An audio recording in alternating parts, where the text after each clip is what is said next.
Hello and welcome to Kumeu Huapai Law Centre's presentation on work limited licences, alcohol-related offending.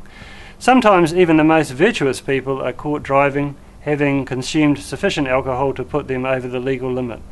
When you are apprehensive and charged with the driving offence relating to driving excess breath or blood alcohol, it is always somewhat sobering experience, particularly for first-time offenders. Once your conviction has been entered following a court appearance, there is an automatic 28-day stand down before you are able to make an application for a work licence. During this time, in the event that you require a licence to enable you to continue with your employment obligations, it is recommended that you consult a legal professional if you have not already done so. To take advantage... What was that? Okay. Just pick that up again.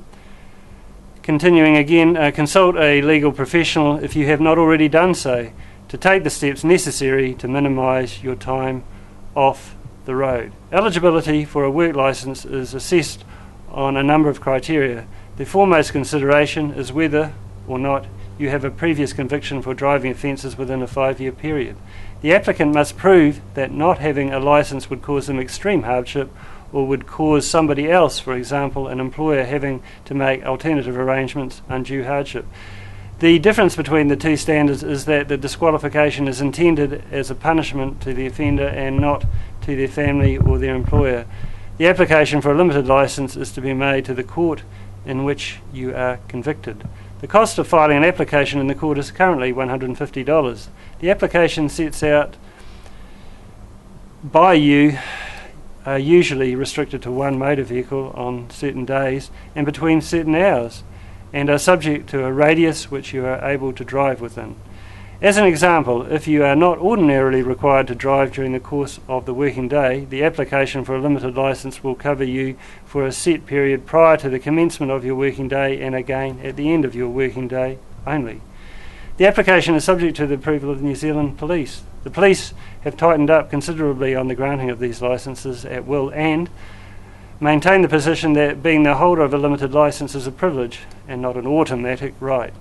Circumstances will be taken into account prior to the approval of the granting of this licence to include geographical distance that you are required to travel and such other considerations as whether or not there is public transport that would enable you to continue to maintain your employment obligations.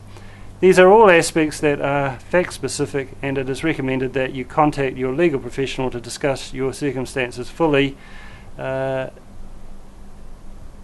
the first instance. So I might just repeat that one.